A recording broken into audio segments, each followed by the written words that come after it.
Welcome once again to the Dental Marketing Mastery Series. This is another in our series of podcasts. My name is Howie from New Patients Incorporated, and that guy with the other microphone is Mark Dilatush. He's the president of New Patients Incorporated. Hello, everyone.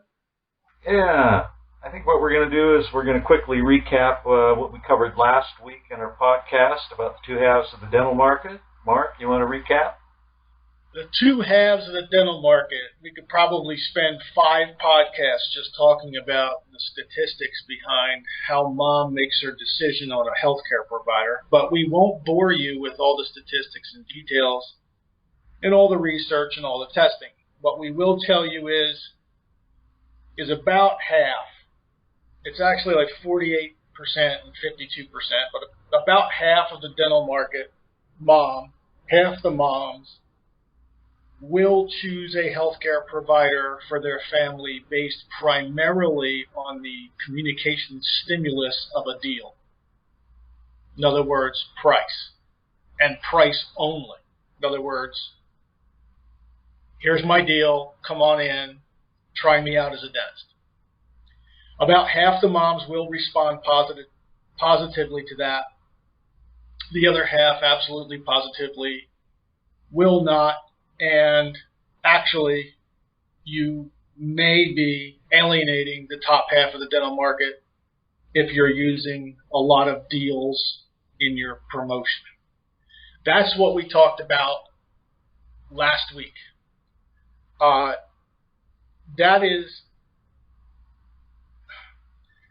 subject is the top of the pyramid of understanding in the Mastery series. Without understanding that, almost every other question you ask yourself about what you should do with your marketing dollar becomes confusing. So you really have to walk away from this series with the knowledge that when you advertise your dental practice, no matter where it is, the US, Canada, Australia, Ireland, England, it doesn't matter. We've done testing in every one of those countries. You are still dealing with a 50-50 proposition. You're dealing with a 50-50 market. And you need, if you do it right, and I know that's what everybody listening wants to do.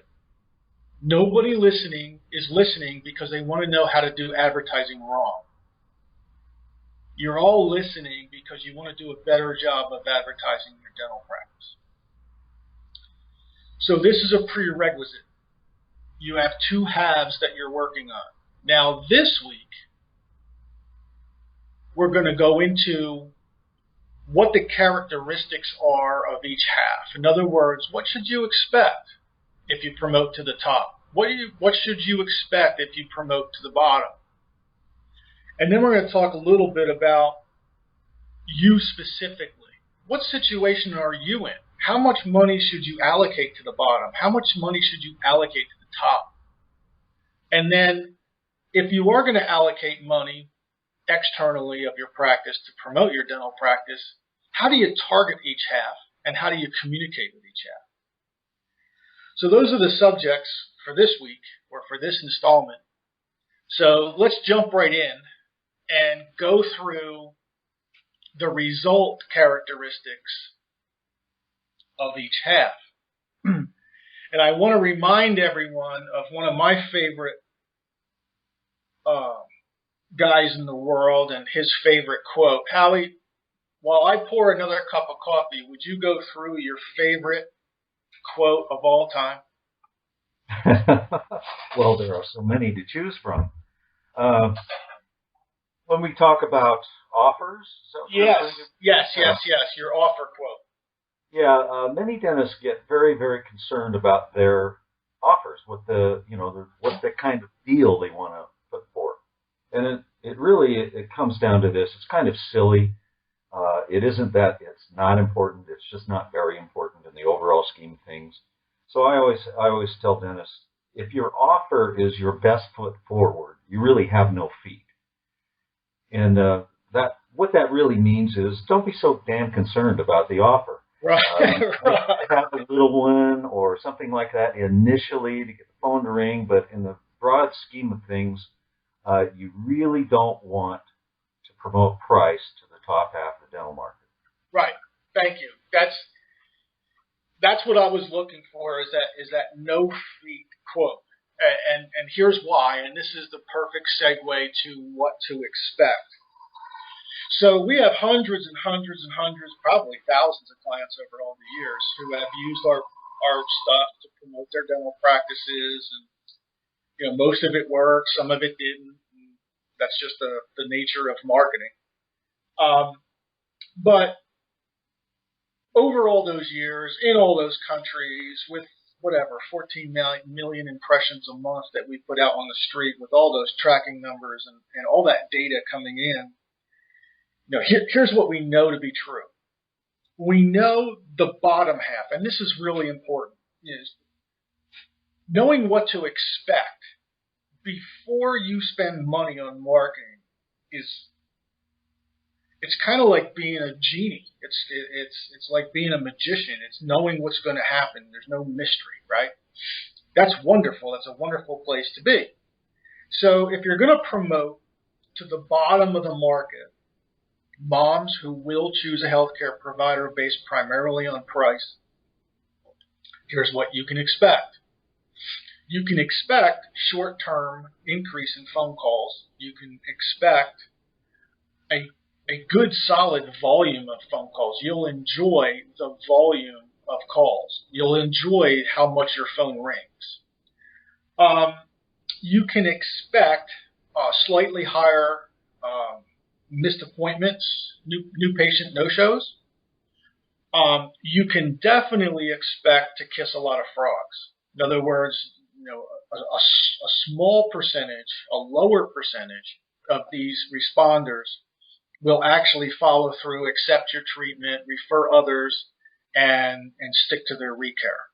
And you can definitely expect that your recare percentage on the back end of the business, your compliance is going to go down. When your compliance goes down, your administrative costs go up because somebody in your office is tasked with the job of following up with all the overdue recare appointments. Well, if your recare compliance goes down and you're paying a person to follow up with them, what you're going to end up with ultimately is you're going to end up paying more for that person, and you're going to be getting a less result. Okay? So that's what you can expect. You can also expect, and this is really important, the bell curve. I hope everybody listening understands what a bell curve is. A bell curve is when your results go up and they reach a plateau. The plateau is the top of the bell curve, and then after the plateau, results start to go down and they fall down to the bottom again. That's what a bell curve is. There is a very defined, prominent bell curve when promoting consistently to the bottom of the dental market. That bell curve is 29 to 33 months long. So if you consistently promote, let's say, this is pretty classic, is if you mail postcards to your local market on a consistent basis and those postcards have deals on them, you will rise to the top of your apex of your bell curve rather quickly. But I can absolutely 100% guarantee you that in an average market between 29 and 33 months, 28 and 34, somewhere in there, that top of that bell curve is going to start to slide, and it's going to slide quickly. In other words, at that point in life, you will be spending the same amount of money for a drastically smaller response. Those are all classic characteristics of the impact of promoting dentistry to the bottom of the dental market. Now, let's contrast that to promoting dentistry to the top half of the market. The top half of the market typically generates, you may not like this, but it typically generates less volume of phone calls. And if you think about it, there's no enormous call to action other than the benefits of the dentistry you provide. You probably are not going to put, call now and get a free egg sandwich on a mailer if you're promoting to the top of the dental market. So the call volume actually goes down, but the quality of the interaction and the quality of the new patient goes way up. Now your new patient no-shows are almost zero if you go after the top half. The average revenue per patient in the first year is 3 times greater, and in 12 years it will be 11 times greater. So the ROI build and the exponential ROI in the top half of the market is extraordinary. It's 11 times greater than the bottom half. You will kiss less frogs.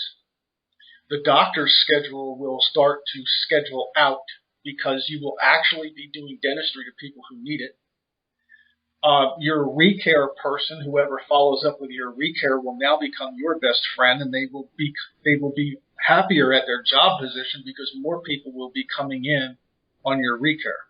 Your hygienist will be more productive, and so on and so forth.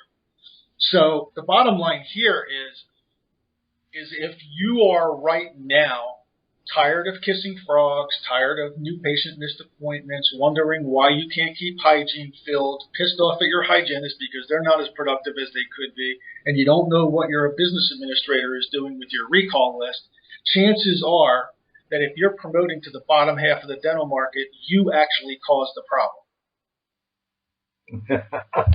Yeah. Okay? We see this all the time, and I'm a part of probably 50 dental forums, either on Facebook or Dental Town or Nexus or whatever these groups are. And invariably, once a month, some dentist logs on and starts complaining about no-shows. And invariably, it comes down to, one of two things. They pre-appoint everybody and are surprised when everybody doesn't keep their appointed time. And they are also promoting their practice based primarily on price, bringing in shoppers. And those shoppers, here's what you don't understand about the shoppers. The shoppers are going to pick a different deal next time. That's exactly right. They picked your deal this time. What's going to stop them from picking a different deal next time? Okay. So really, we're not saying with all of them. We're not. Come on. We're not. Nothing is absolute in marketing. Okay. But for the most part, everything I just said, the characteristics about the bottom and the top half of the market are true. I know the business analytics are true because I see them. Okay. We know the impact and the ROI numbers are absolutely true because we've been tracking them for years. All right. So here's why this is so incredibly vitally important for everyone listening to understand. Because everybody on this podcast has a choice. You have 3 choices. They are, I want to use my marketing budget to go after the bottom half of the market. I want to use my marketing budget to only go after the top half of the market. Or I want to do both simultaneously.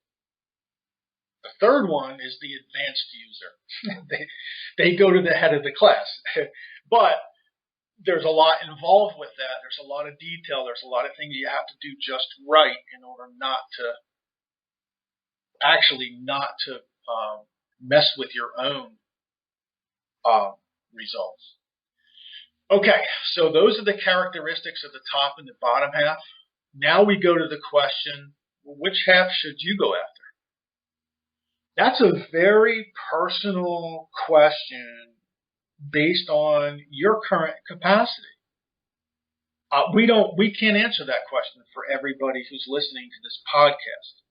I can tell you this, outside of the most constricted marketing budget that you've ever even contemplated, in the most dire circumstances, let's say, and let me give you an example. This is actually not an uncommon example. A startup dental practice went into business with $10,000 in marketing money, thought it was enough, expelled it, or got burned through 10 grand in the first 2 months, ends up with 16 new patients.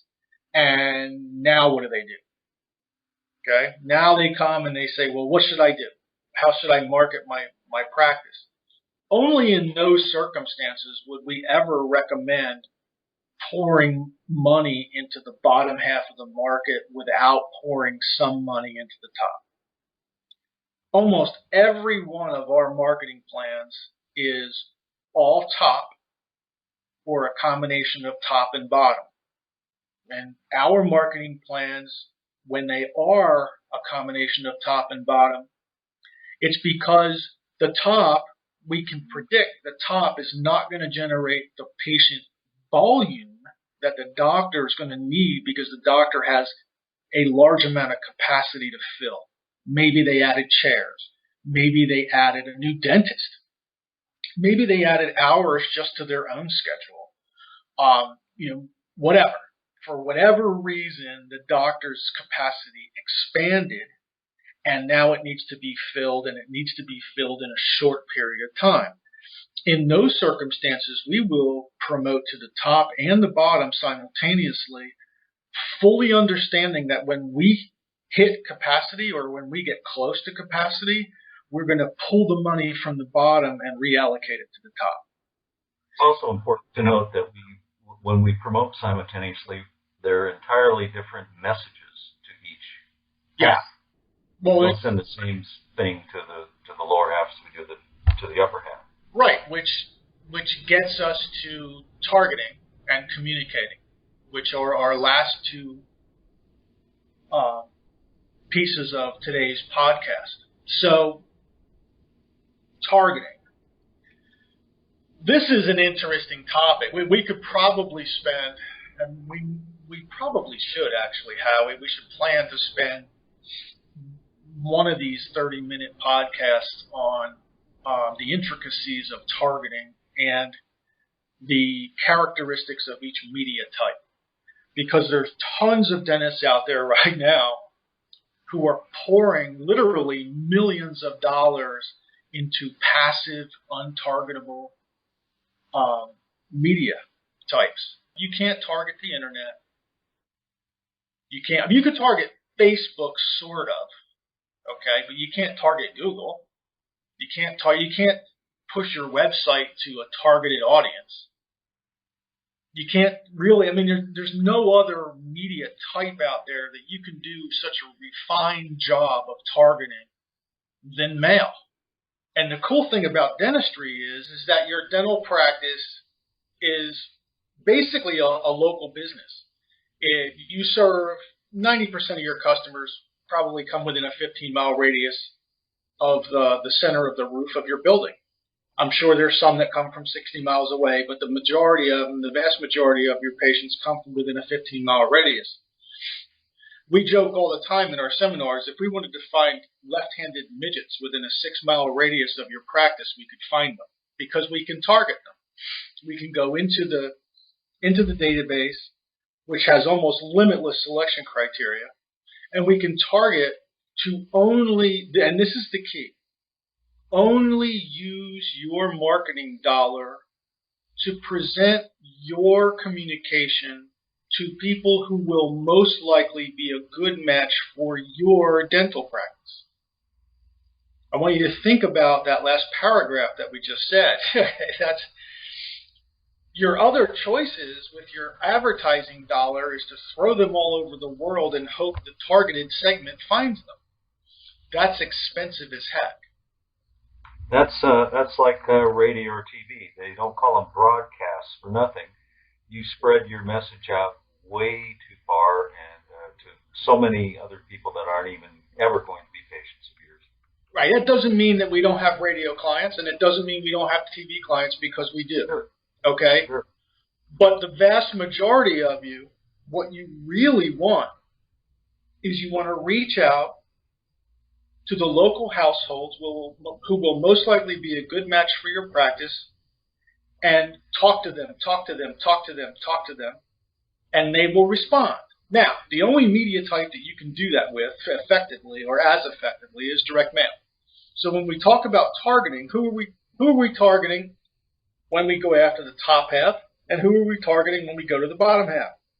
Well, Here's the way we do it. Not a secret. We use a service called Epsilon, or a company called Epsilon. You may recognize them as Equifax. You may have thought all along that Equifax made money giving away free credit reports. If you think about what I just said, that doesn't make any sense. Nobody makes any money giving away free anything. Equifax is the largest provider of direct mail lists in the world. That's what they make money at. And they have an incredibly large search criteria database. If you order enough volume of mail lists from them, you're invited to go inside the vault. And obviously we do enough business with them. So we go inside the vault and we say, all right, here's what I want. Here's Dr. Smith's office address. I want you to find me the top 40% of the local market. I want 15,000 targets. And I don't want you to find me anyone below the top 40%. And when I say the top 40%, I mean top 40% in the following 4 categories. Geography, closest to the office. A thing called marketability index. Credit worthiness. And household income. I want all 4 of those criteria met, and I want all 4 of those criteria within the top 40% of the entire available population. I do not want anyone in the bottom 60%. So if I was going to mail to the top half of the market, that's where I would mail first. Do you agree, Howie? Absolutely. Okay, why? If there's 10 houses on Maple Street and you know 4 of them qualify to be good patients and 6 of them don't, why in the world would you waste your money mailing to the other 6? You would. You would. Right, you wouldn't. Okay, now, how would we go after the bottom and the top simultaneously? We would target the top 40% for the mailer design for the to go after the top half. Now, the mailer design for the top half is not a postcard. You don't go after the top half of the market trying to present to them the benefits of the dentistry you provide with the space of a thimble. Okay? Postcards have no space.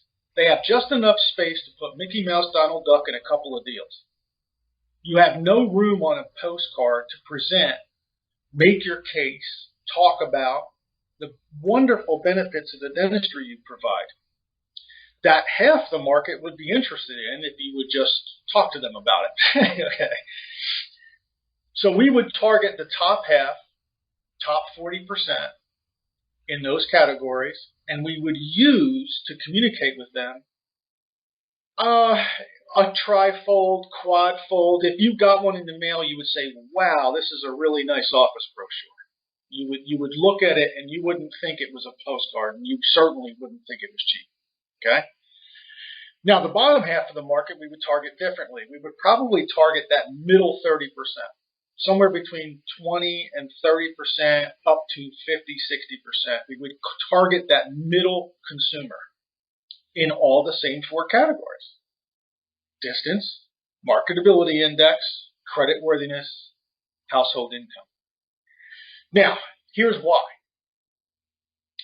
We don't want to send the deals to the top 40% because those moms, for the most part, don't want to see the deals. And you, the owner of that dental practice, don't want to alienate the top half of the market because eventually all your money is going to be spent going after them. So you don't want to give them the impression that you're the cheap dentist in town. Okay, so don't. Target appropriately, set up your communication appropriately, send them the appropriate message. The middle, you don't want to send them those trifolds. The middle part of the market will respond really, really well to those deals, and you don't have to talk to them about the benefits of the technology, your services, your convenience. You don't have to talk to them really about hardly anything other than to let them know, here's a Google map, here's my name, here's my website, and here's the 2 or 3 offers we have for the new patients this month. That's really all you have to do. How much of a rocket science, Howie, do you have to be, a scientist, do you have to be to promote to the bottom half of the dental market? Not much. Not much. Right. Right. It's really not difficult, okay? Even I could do it. Yeah, even we can do it. So promoting to the bottom half is really, really, really easy. All right, but you have to be really careful that you don't alienate the top while you do it. Right. So if let's say you're in a situation where you know what, I need some quality new patients, but I also need volume to fill my schedule at least temporarily while my new associate comes up to speed. Let's say. Well, that's a perfect example. You send your postcards to the middle, you send your trifolds to the top, you get 12 calls from the middle, 8 calls from the top, you get a nice blend of volume and quality, and pretty soon, when your capacity fills up, you can slow down, mail into the middle, and push that money or that marketing investment more over to the top. It makes perfect sense. It's like a throttle. It's like a volume knob on a radio. You just turn it up and turn it down. So anyway, let's see. Let's go over. We recapped the two halves of the dental market from our first podcast, right? Right. We went through the result characteristics of each half, what you should expect from each half if you use your marketing dollar to go after them. We talked about targeting each half. We talked about targeting in general, actually, and we talked about how most media types are not really targetable, or certainly not as targetable as mail. Mail is the ultimate targeting machine. And how to communicate with each half and what to communicate to them with, either a postcard or a brochure type. And I would even go, Howie, I would go as far as we have customers who, their practice is at a certain point. They're happy with the capacity. They're happy with the revenues, but maybe they're in their 50s and they want to do more cool dentistry, right? The fun stuff. We have clients like that. We have tons of clients like that, right? Yeah.